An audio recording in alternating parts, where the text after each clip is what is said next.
Kung inani man lang kay pod nga naong ang pinakagwapas tibo kalibutan. Kapangit ba day sa kalibutan nga atong gipuy-an? Ay!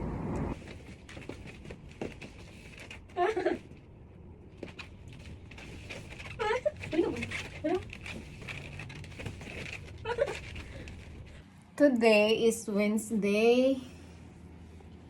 So, naanda na ako nga kada Wednesday, managkot ko. Hindi usahay, dili ko kapanagkot. Nagkot ba? Masimba kung makaabot sa misa. Kung dili makaabot sa misa. Nagkot na lang, tapos mag-pray o ano na, itong gisuot. Pag masimba daw ko na ta, dapat dili mahulma nga itong sampot. Ay! Dili mahulma nga itong mga kalikian. Ang akong liki kay naraman sa sampot. Wala ko iliki diri kay wala mo ko flat de, flat. Musimba na kuno ta dapat walay mahulma nga mga liki. Liki. Kay useless atong pagsimba. Kung nagpabuyag ra yapon ta paabot nito. Ay mga tayo magpa-flirt ta pero dili sa tarong panahon pero sa simbahan dili na pwede. Sayang atong pag-ampo. Kung ang atong gisuot wala na uyon sa atong pag-ampo. Ay, murang magsilula masiyang. Ay. Oh, tapos kita nga mga bae, mula ka ta, balang di mahulma itong mga kuan. Kuan ka punta, try to our best look. Kay kuan ko no, if you are good looking kuno, you will attract beautiful things in your life. Ay, ana na siya. So, bahalag ang uban wala giganahan, mo ana ang ginauban wala na angkop, lain tan-awon, patakalag suot, wala na angkop sa kuan, ana. Ayun ang pagtagad ana nila, ngano.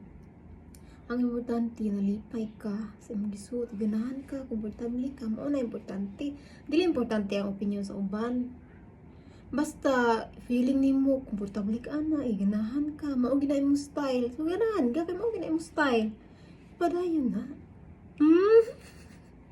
Ay napaagad sa opinion sa uban. Pero kung makakita ka og mas gwapa pa nimo, mas nice pa manuot sa imuha, mas taas, mas sexy,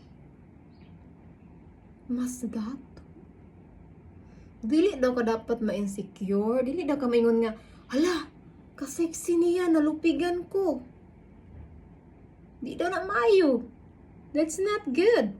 For example, ako, nakakita ko gwapa kay nga bae, sexy, taas, amis og kutis, maayo man na nina, sapian. Dili daw maayo nga maingon ko nga, hala, gwapa kay siya, mag-uol na din ko kay nalupigan ko, di daw na maayo.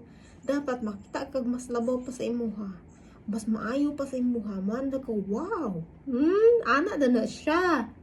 Kay meaning daw ko na ana. For example, ako, maingon ko nga, insecure ko, mag-uulin ko. Di na maayo kay... Kung inani man lang kay pod nga naong ang pinakagwapas tibo kalibutan. Kapangit ba day sa kalibutan nga atong gipuy-an? Ay! So, kung makakita kay kagwapa pa sa imo, mas sexy pa sa imo, mas labaw pa sa imo, mas maayo pa sa imo, dapat mo na ka nga, wow, what a wonderful world. Ana daw ka. Kay nga no, nag-remind na sa imuha nga you are still here in this wonderful world. Wonderful world. Ano na siya? Because you are able to see the beautiful things everywhere. Mga na siya reminder sa imuha. Kung makakita kag mas gwapa pa nimo, mas maayo pa nimo, mas sexy pa nimo, nga you are still living in this wonderful world. Because you can see the beautiful things everywhere. Muna, asa ko makita ko gwapa. Wow, yun ako ngayon. Mag-uban minihanin. Makita ko gwapa. Wow, siksik ayo. Pero si Hanay mo lantaw mo. Lantaw, okay ram na mo lantaw. Kaya naman kita mata mo lantaw kita. Pero mo lantaw kay otro ay. Sa mangkahan.